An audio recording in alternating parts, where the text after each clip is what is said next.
The next subject is breath. It will vitalize you in a way that it doesn't if you just breathe without thinking about it. The next thing is if you can experience how the current of breath spreads magnetism in your life and feel magnetism in different parts of your body. You can direct your breath in a certain part of the body, like for example you can direct your breath at the bottom of your spine as you breathe out, and you feel warmth and even a burning feeling in the bottom of your spine.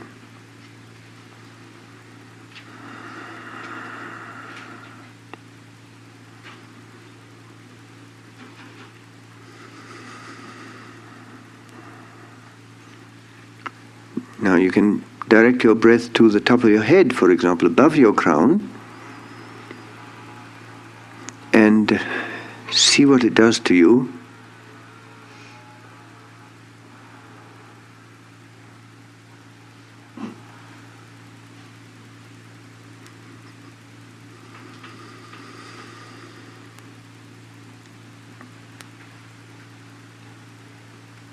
You see, it acts like a kind of a bridge or a lift. The breath will actually lift your consciousness upwards. You can direct your breath towards your heart center, for example. Do it now. And you realize that it gives you a very strong concentrated magnetism.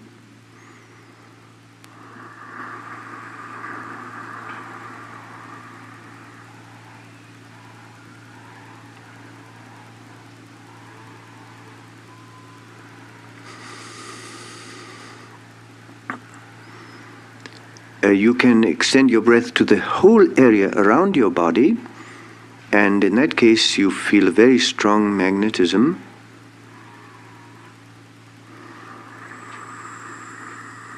As you exhale.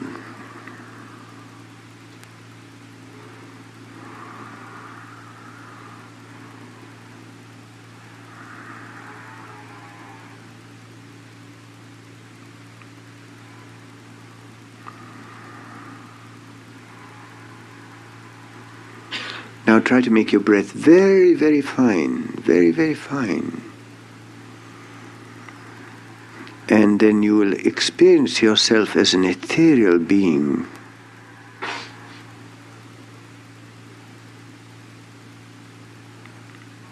That is pulsing as you breathe in and out.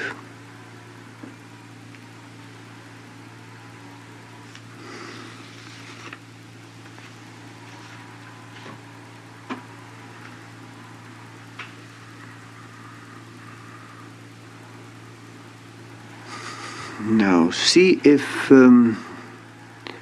as you breathe out, you can just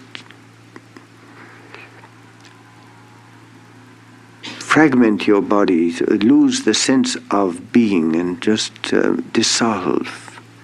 In fact, experience fana, which means death.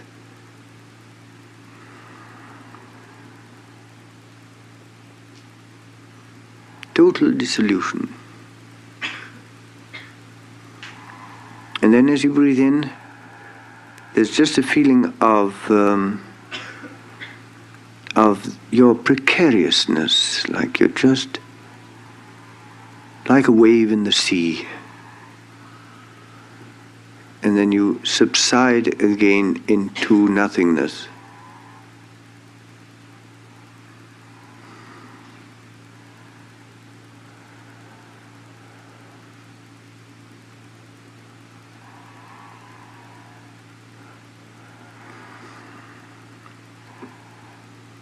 And it's really a matter of giving yourself into the hands of life as you exhale, abandoning yourselves into the arms of nature.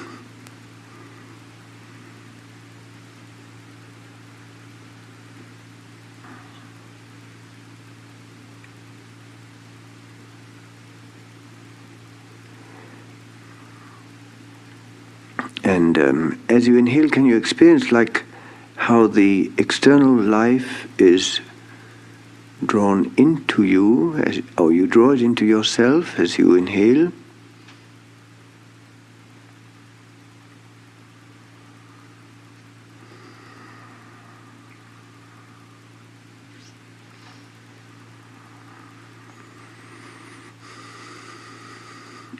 Now see if you can open your eyes, look into the void, and see if you can inhale through your eyes and exhale through your eyes.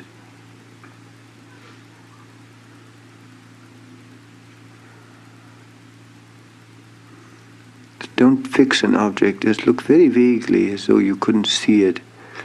Your eyes are open, you can't see it, but you're just inhaling, exhaling through your eyes.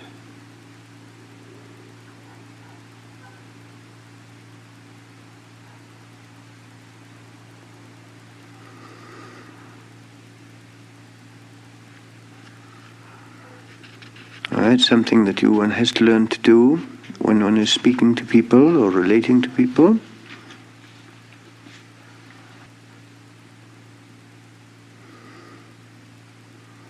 Remember that if things go wrong in your life, it's generally because something has gone wrong in the rhythm of your breath. So you take yourself in hand and start bringing this pendulum back into its rhythm again. And remember that your breath is a part of a tide. There are many tides. There's a tide of 40 days, and there's a tide of 28 days, and there's a tide of 7 days.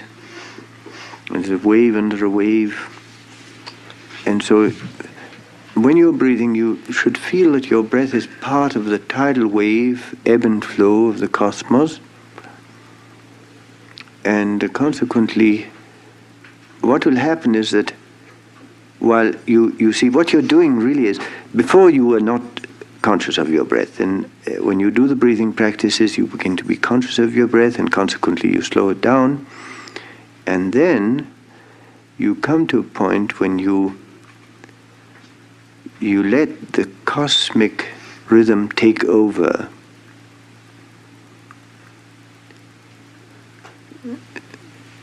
So what you did was, imagine that the pendulum of your clock has gone amok, gone wrong, and then you stop it, and you give it a push in the right direction, and then it's swinging correctly. That's what you're doing, really. You interrupt the rhythm that you have assumed because it wasn't the right rhythm. You give it an impulse of your own, and then you let a higher will take over the breathing for you.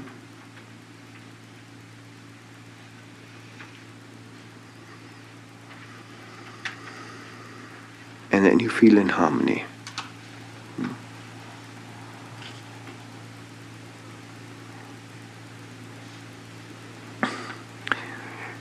Moshe is very particular about clearing the blockage in the what he calls the tubes of the breath. And he doesn't mean only by that the nose and the bronchial tubes or the lungs. He means, I think, also the veins in the body. He really means perhaps a lot of things, perhaps even the nerves. The circulation of energy has to be cleared, and in most people there's a blockage that develops in time through illness or old age, and the tubes are not clear. And he says if you can keep those tubes clear, you can live 300 years if that's what you want to do. And there are many things that the yogis do, and which Hazrat Inayat Khan recommends to do, like, for example, you can wash your nose in the morning with pass water from the right nostril to the left and the left to the right, or from the mouth to the nose and nose to the mouth. Clear the tubes, you see. And he says the intestines too, so you can take an enema, for example, and things like that. It's also in the mind. Mind has to be clear too. The breathing practices in the morning, whether it is the 20 purification breaths or the or then the kasab, which means pranayama, should be done before dawn. And the reason is because Pir says that when the rays of the sun permeate space, they take over from a certain energy that is in space when the rays of the sun are not in space. I mean, in the space that is, let's say, at that side of the planet. And consequently, you can derive much more benefit from your breathing practices when the more blatant rays of the sun have not hit space, when it's still protected by the shadow of the earth. Now, Hazrat Inayat Khan teaches how the sages use breath in order to determine the answer to a question that the pupil brings to them. Now, of course, the ultimate state is reached when the answer becomes so clear to you by your intuition that you don't need to use any method whereby to find out. But in the beginning, it's good to have a yes or a no, let's say. For example, should I do this or should I not do this? And the breath will act as a kind of pendulum, which will give you the answer if you know how to use the breath. And so Hazrat Inayat Khan recommends that one should be very conscious of the breath, whether, first of all, the influence of the elements in breath, whether your breath is rising or descending, or is zigzag, or is kind of diffused, and of course then later on whether it goes from left to right or right to left. That is the reason why I said a moment ago, try to feel if you are breathing in through the left nostril or the right nostril. Or can you feel if your breath rises or if your breath drops? Like when you're depressed, your breath is dropping. If you're very highly excited, your breath rises. We have determined these directions in the practices that we did, but this is a matter not of doing the practices, but of earmarking exactly the direction that your breath takes at a particular moment during the day. So this is the influence of the elements. Downwards when the water element is predominating, straight when the earth element is active, rises when the fire element lifts it up, it goes crossways under the influence of air, and it is incomprehensible when the ether element overwhelms it. That is, there are moments when you feel like in a mist, and your breath is you hardly have any breath at all, it's kind of diffused. That's where the ether element predominates. Now, of course, you can awaken the atoms in the different centers. Well, you can awaken the centers by dynamizing the atoms within those centers, by sending breath to a certain part of the body. That's why a moment ago we tried to learn how to send the breath to a certain part of the body. But after having done so, then you should experience the radiance. For example, if you send your breath into your heart, then you should be able to experience the radiance of your heart. We said in the case of the bottom of the spinal cord, we said you experience heat. But in the case of the heart, well, there also you can experience a flame that is rising. So let's say just experiencing heat is a purely introspective perception. But experiencing the flame that is burning at the bottom of your spine, that goes beyond just experiencing introspectively. It is a cosmic experience. In the same way, for example, placing your consciousness, your breath in your heart center will make you very conscious of that particular spot there. It will you'll have a feeling of life in it, activation. But when you reach the point when it becomes glowing, you really feel like a radiance, then of course that practice has given its results.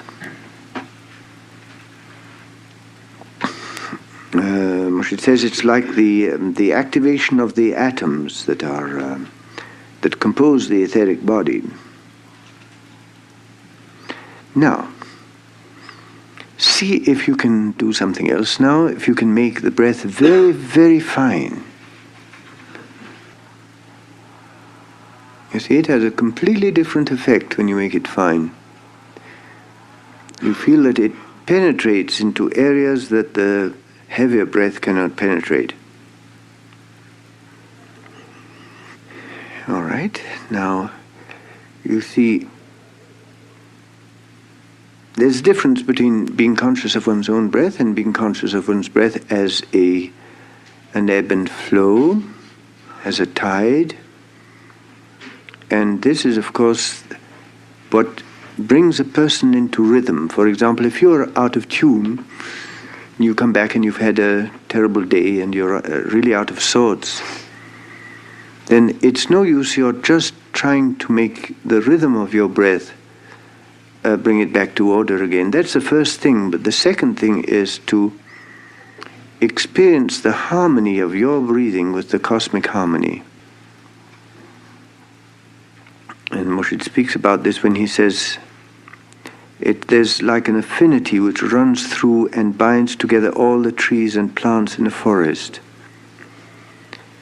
and also which causes the desert to be without them. Current of the whole nature is the real breath. The whole universe is going on with a certain rhythm. There's a current which keeps the whole universe going. You see, now this consciousness will put you in tune with the universe. This breath connects the body with the divine spirit, connecting God and man in one current. So it's necessary to think of the breath as being a current that connects your body with your soul. That's the vertical line, and it also connects your body with all other bodies. Now, when you are feeling the right side and the left side, I hope you're able to feel the stronger accent on the right side and the weaker one on the left. The right side is Ida on the left, Pingala, and it represents, in the Kundalini practices, it represents the sun and the moon.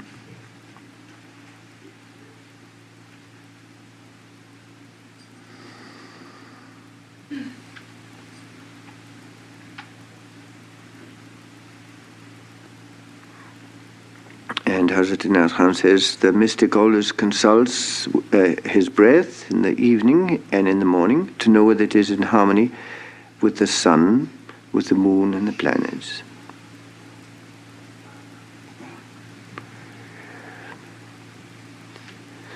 Everyone turns in the night as you sleep.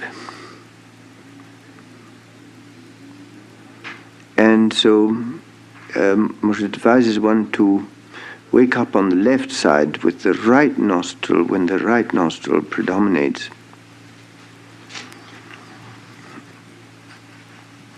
Should begin the day with the right nostril when the right nostril functions most, because the right nostril is the Jalali one.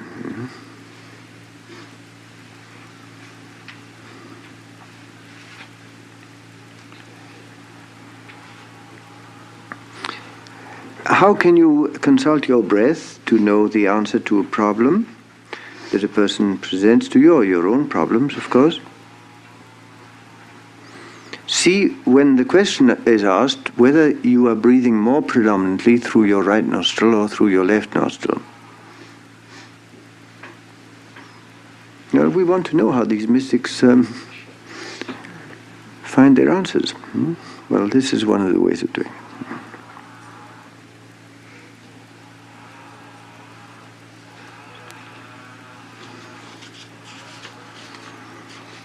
You see, this is the reason why when we do the the pranayama practices, because we develop we stress the sun aspect and the moon aspect. These practices are connected with Kundalini, you see. You develop control over the positive force and the negative force. You distinguish them, you coordinate them together, and by their coordination you create a third force which rises in the middle of the spinal cord, and which is the Kemal force, and which is the force of Kundalini.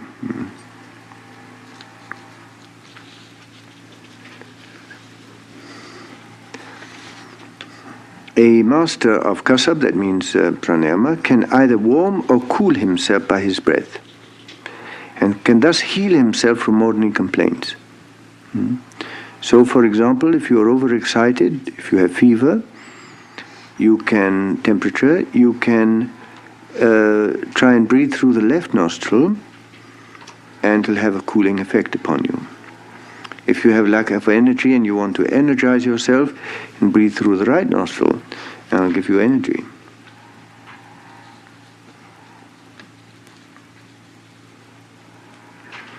Hazrat Inayat Khan says these practices are best done looking at the sun. And so if in the East you often find Rishi sitting at the top of a mountain looking in the sun and doing his breathing practices. And he's drawing energy from the sun. There's some practices that are done at night time, and there's some practices that are done in conjunction with the moon. When the Rishi is undergoing a Jimali period, when he is becoming very receptive instead of being active.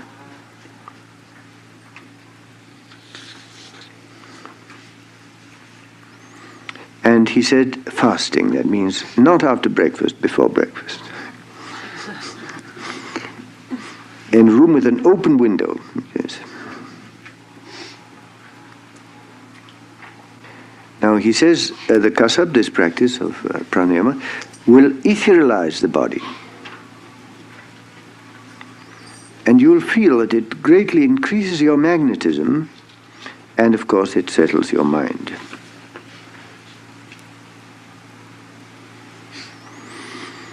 Now, supposing that you want to know if you're going to have a boy or a girl, well, if your breath is Jalal, it's going to be a boy, and if it's Jamal, it's going to be a girl.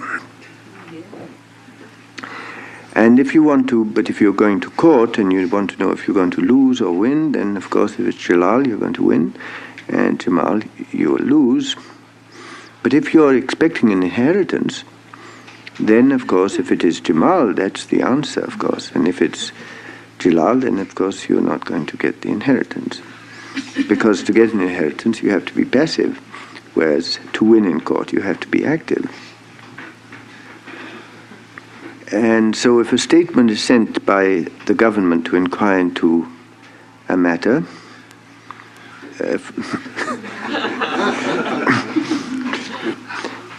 for him, Jamal will be successful and Jalal will be a failure. But if the general is sent to keep peace and order, then in this case Jamal will fail and Jalal will succeed. Now there's the third element, which is Kemal, and which is the balance, or whatever it is. Actually it is the passage between Jalal and Jamal. It's the moment when it's neither this nor that. It's the moment when the plane stalls, when a force which has been going in one direction is replaced by a force that is going in the other direction. In that moment, it's the unsteady equilibrium. Like, for example, making a loop with a pail of water, and at a certain moment, well, the water is upside down, but if you do it fast enough, the water won't fall out of the pail. And the moment when it starts falling out of the pail, that's the Kemal moment. And that is, Kemal means destruction and it means perfection. So it has to do with completing something. For example, if you say, shall I be released from my present imprisonment? Then the Kemal breath will, if you have the Kemal breath, that will be positive. The answer will be positive. Shall I complete my book next month? Or Will my resignation be accepted, or shall I obtain a divorce in the divorce court? Or shall I be able to rid myself of the present influence of somebody? In that case, if your breath is Kemal, then the answer is positive. But, and again, if it's a question of spiritual advancement, like, for example, union with God, or assimilation or merging or annihilation, then of course the Kemal breath is right. Now the Kemal breath you can feel when, well, it's unsteady, it keeps on moving from right to left and left to right. Your breath is not definitely either tending towards the left or tending towards the right, or then balance between both. That's what we call the Kemal breath. It's a kind of uncertainty. It's a feeling of wavering, like, for example, you feel in a plane when you are stalling your aeroplane. You know, you feel that kind of unsteadiness. Up to that point, there was a feeling of steadiness. All of a sudden, you can move the stick about, and there's just nothing happens, and you just completely unsteady. That's Kemal. There are people like that who are in a Kemal state, like they say, what's the point in doing anything? And I don't know. When you ask them, do you like this? I don't know. You don't like it? No, I don't not like it, and I don't like it. It's just, that's Kemal, you see. And in a certain sense, it denotes perfection. For example, the saint reaches the point when everything matters and nothing matters. You give him a hit, it's okay, and you give him all your devotion, it's okay too. It doesn't matter. It's Kemal. He's reached perfection. Kemal means perfection, you see. But it really means the end of a period. Like, for example, I've completed my work. For example, when Christ said, what had to be done has been done. It has been accomplished. No, it was Buddha who said, that which had to be done has been done. Buddha said, Christ said, it has been fulfilled. Those are Kemal statements. You see. You can think of the case of this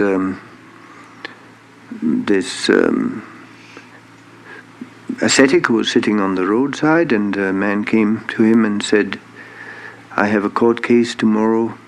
Can you tell me what I'm to do? And he wrote on a piece of paper, I see no point in this case at all. And the man didn't understand what it meant. And that's exactly what the judge said. He dismissed the case because there was no point in it, whatever that means, I don't know. But anyway, I imagine it was a Kemal breath.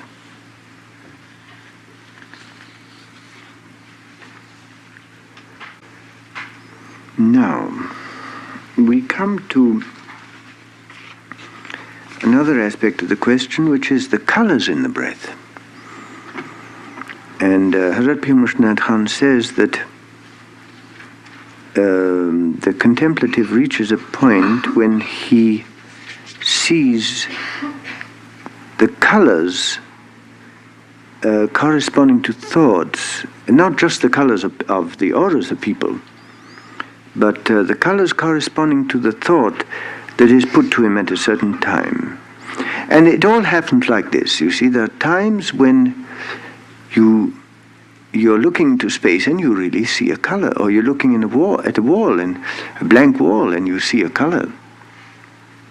And you really don't know how that's possible. And there it is, and you think, is it my imagination? And you open your eyes again. No, indeed, I see a color.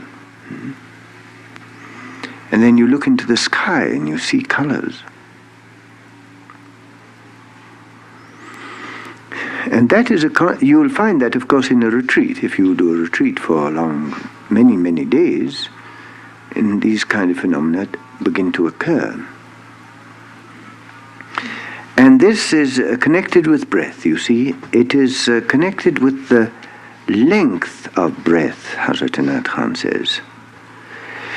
You see, some people can have their breath can reach very, very far. Now, this depends again upon your consciousness. Like when you're breathing out, can you reach let's do this now. Can you reach very, very far?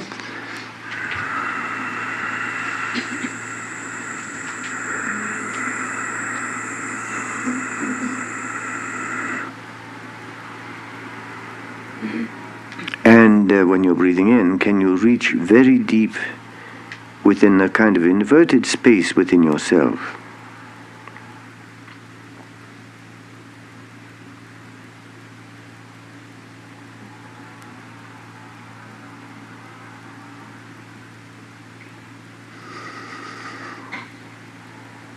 Now, there are two ways of reaching far. For example, you can send your thoughts to a certain star, for example, as you breathe out. Just very, very far. But it's a pinpointed point in space.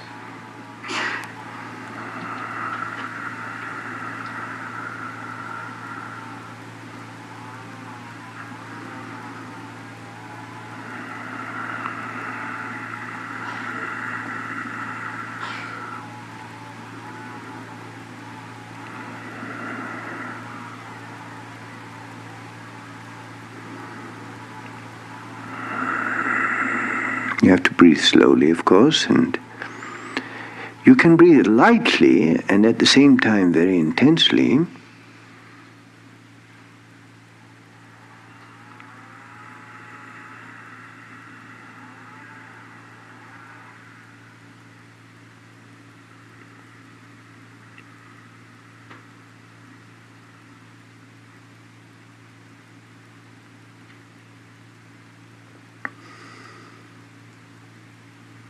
Now, can you think of a person as you exhale, a person who's very far,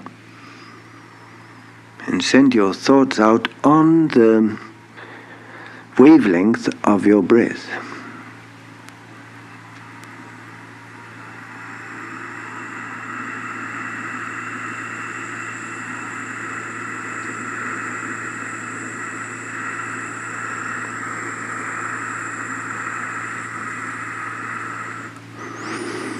And then as you inhale, can you be receptive to the thoughts of that person?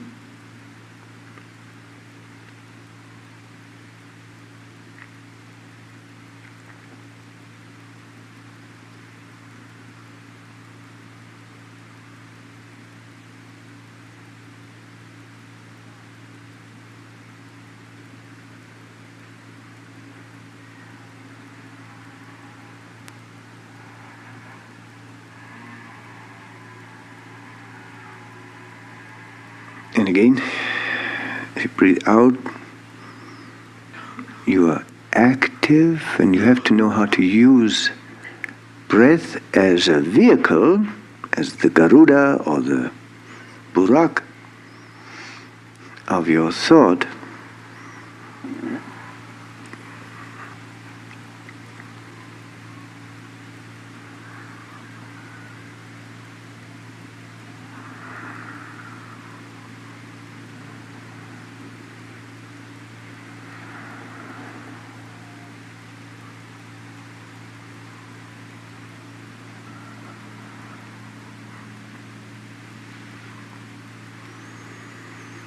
And now you act receptively, you invert your breath.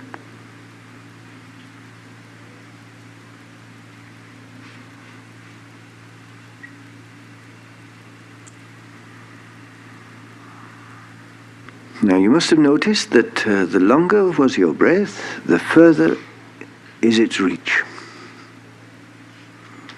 And you send the breath very, very far. You have to have a long breath. And this is how the rishis communicate with one another, of course. And this is something that you should do every day. In your meditations, you can contact beings through your breath, and you will learn to be able to reach people so that you can receive their SOS. Perhaps they called for your help 8 hours ago, but you were busy in doing something, but at that particular moment you are receptive, and their wavelengths are now able to reach you. It's like deferred perception. Now, you know that to do this, you really have to believe that you can do it. It's just like realizing that you're not your body. You have to really have the strength to distinguish yourself from your body. And so, in the same way, one thinks that one can only see through one's eyes and through one's ears. If one is really convinced that one doesn't need the eyes to see and the ears to hear, one will realize that there's a part of one's being that can see without eyes and can hear without ears. It just takes a lot of strength.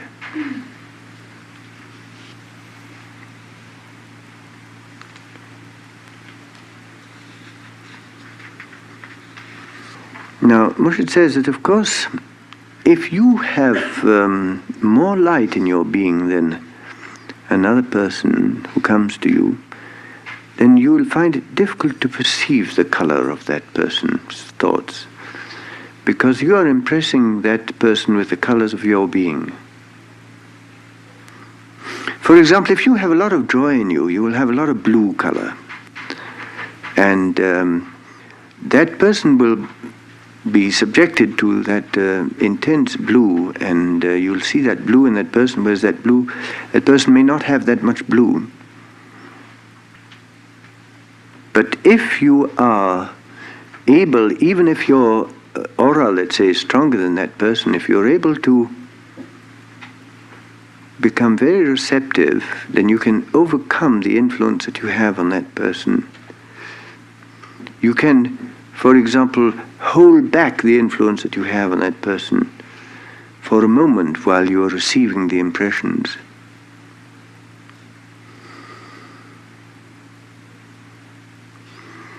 Now, you'll find that sometimes the aura of a person will vary according to the side that he stands. If he stands on your right side or on your left side, or according to the way in which the light hits him, because the strength of the light of the sun takes away the intensity of the light of the aura. Like the light of the aura is easier to see in the dark, for example, or in a darkish room than it is in a very highly lighted room. If the person is on your right, you tend to influence that person by the positive current of your breath. You see, whereas if the person is on your left, you will be more receptive to the person. But you will, Pir Vilayat recommends that if you have an interview with a person, for example, you should have that person straight in front of you, because then you're able to relate with that person both receptively and actively. Well, now, what are the breathing practices? The first one, which I feel that every murid should do, it is a practice that Murshid gives to all murids invariably at the first initiation, and that is the 4 purification practices. And that is in through the mouth, in through the nose, out through the nose, in through the nose, out through the mouth, in through the mouth, out through the nose, and in through the mouth, out through the mouth. So let's say it's starting with the nose, and then the nose, mouth, and then mouth, nose, and then mouth, mouth. The first one is associated with, it's called baptism of earth, or with the earth, and the second one is baptism with water, and the third one baptism with fire, and the last one baptism with air. They are called purification practices, and they're both purification and baptism. That is,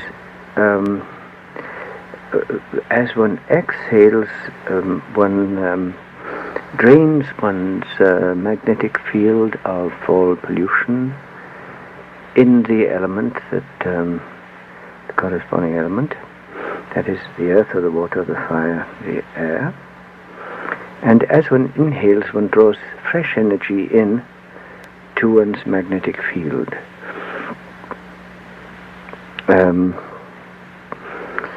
So now, these practices are like part of the ablutions that one does in the morning, but it's spiritual. Let's say it's to do with the magnetic field instead of the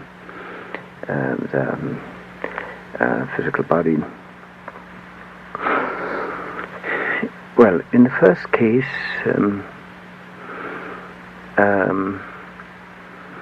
you could think of your magnetic field as as a force field, and if you're standing, Murshid advises one to do these practices standing. Well, and the polluted energy is being drained in the earth as you exhale. And the earth is so good to take a certain amount of pollution, but you must overdo it, and will then give you fresh energy as you inhale. So that's what psychologists call telluric energy. Then the next one is breathing in through the nose and exhaling through the mouth. And in this case, one is like, it's baptism with water, but in this case, one is working with the energy of pure spirit rather than the telluric energy. And so the energy descends through the crown center.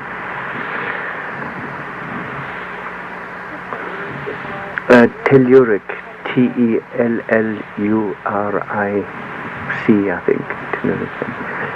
That means earth energy. So, in this case, let's see. As one breathes in, one draws the energy of pure spirit down through the crown center. And as one breathes out, the energy is earthed, passes into the earth.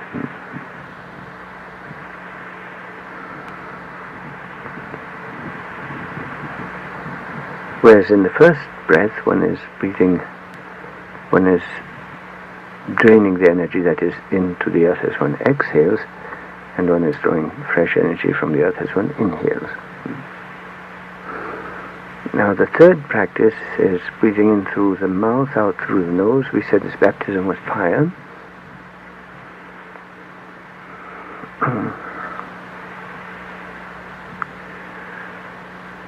And in this case,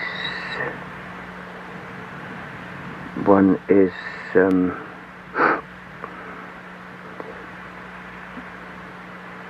imagining that one has a flame in one's spinal cord, and as one breathes in, one is venting the flame, one is absorbing air into the flame, sucking air from the environment in the flame that burns more brightly.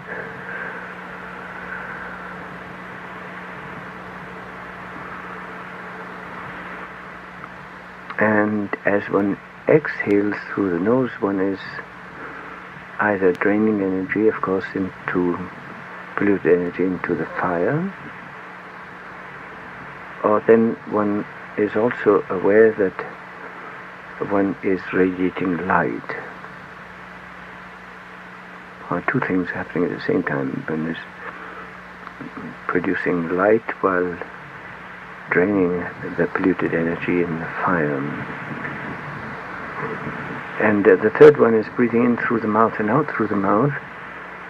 The lips are closed, as close as you can get them while breathing in. One is drinking the air through the mouth. And this is the practice in which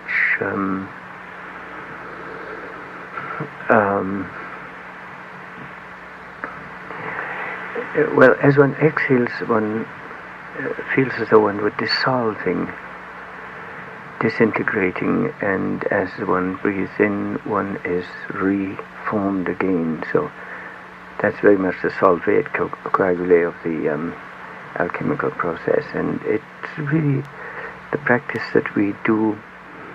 And the first one that I mentioned when I'm talking about the cosmic dimension, and that is expanding or dissolving as one exhales and being reformed again as one inhales. So here are the 4 practices, and I should suggest that we do 5 breaths each, which is 12 altogether, and I've been doing 3 because, one generally has a very limited time for the practices, and one wants to have time to do the wazifa and the zikr and practice on light, so I'm doing it 3 times, which means, yes, that is 12 breaths, yes, it's the other way around, is if you do it 5 breaths each, then it's 20 breaths, that's right. It depends. Moshe says, there's no retention of breath, of course, between inhaling and exhaling, and one does not prolong the breath too long, whether on the inhaling or exhaling, the natural breath.